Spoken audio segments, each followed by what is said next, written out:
Being as the first year of Nintendo Switch is wrapping up, I think it's safe to say that Nintendo's latest hybrid console has had a fair share of success this year, with console sales exceeding 13 million units in its first 9 months, and with over 300 game titles released from independent developers and big AAA companies like Ubisoft and Bethesda. It's not surprising to see this great amount of positivity towards the Switch. However, Nintendo's star attraction has also had a significant amount of problems reported by Switch owners this year. So, compared to previous Nintendo products, these problems got me asking myself, is the Nintendo Switch a rushed console?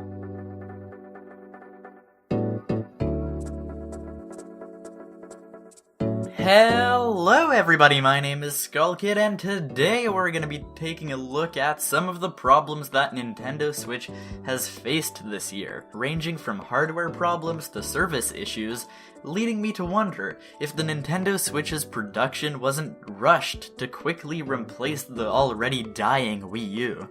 I know I haven't done a discussion video in a while, but I've had lots of inspiration recently for some interesting discussion topics, so I'm going to start trying to do monthly discussion videos related to gaming, YouTube, and, well, whatever else could be of interest. So if you're new here on Skullkid Gaming, definitely consider subscribing if you enjoyed this video, and look forward to those discussion videos in the coming months. Now, the reason I'm suddenly talking about this topic is because I started seriously thinking about buying a Nintendo Switch these past few weeks, and be it I never thought the Nintendo Switch was bad, I already knew day one that I would buy one eventually, just I wanted to see how things would go before I would invest some hard-earned money into it.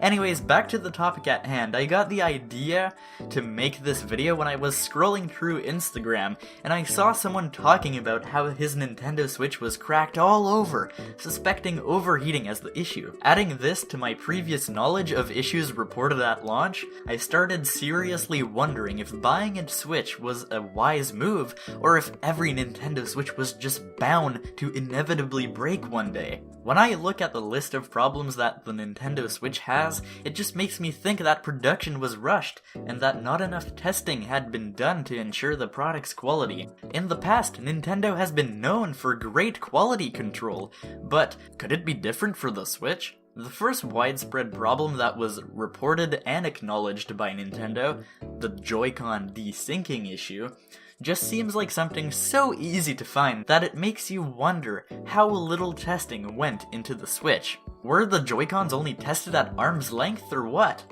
Since then, Nintendo has repaired the problem in new systems, and has fixed people's existing Joy-Cons for free, so at least this major problem was rectified. But that's just one example of the seemingly evident problems of the Nintendo Switch. Now, the real question here is, did Nintendo try to rush out the Switch, and would they have corrected some of the missed flaws if the system had been released a little later?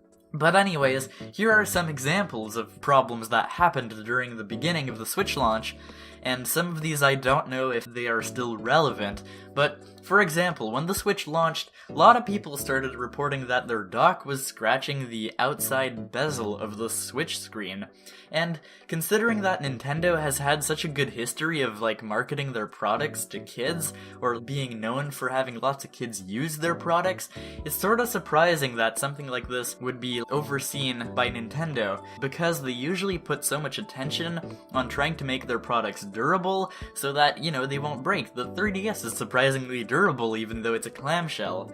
The Wii, honestly, I don't know, their consoles are pretty durable.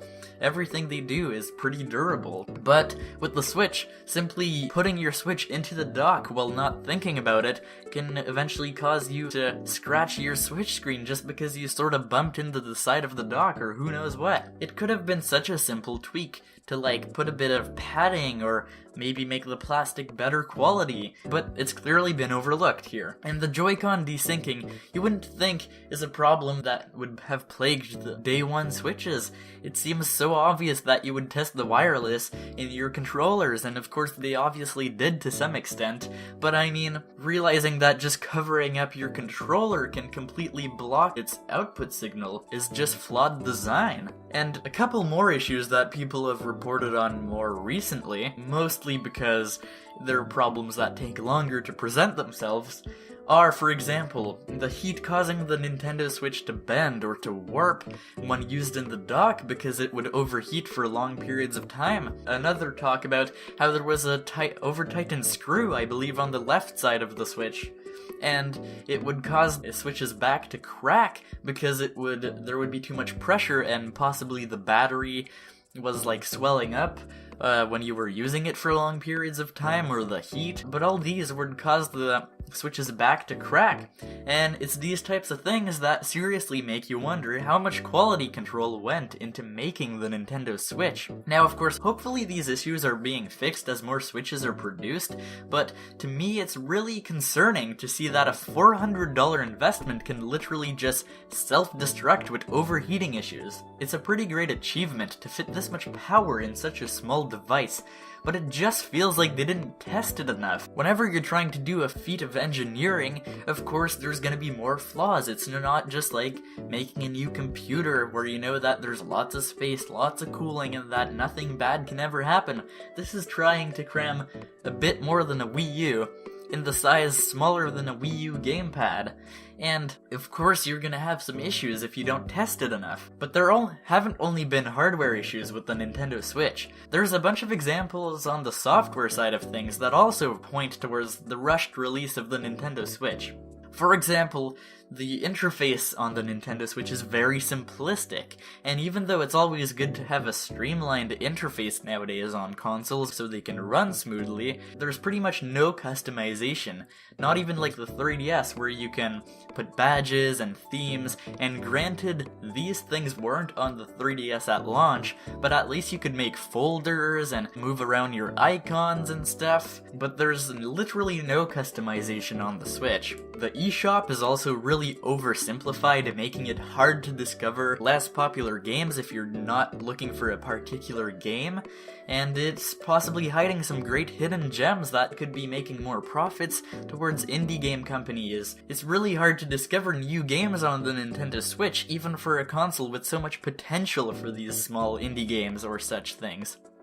And last, the main argument for the software side is that the Nintendo Online service is being delayed for over a year and a half from the launch date of the Nintendo Switch. Now, the idea of delaying it a couple months for purposes of being able to play for free and have everyone just be happy to not spend anything in the first couple of months is great, but when you're delaying it this far, it's pretty obvious that you're just delaying it because your online service is still being developed.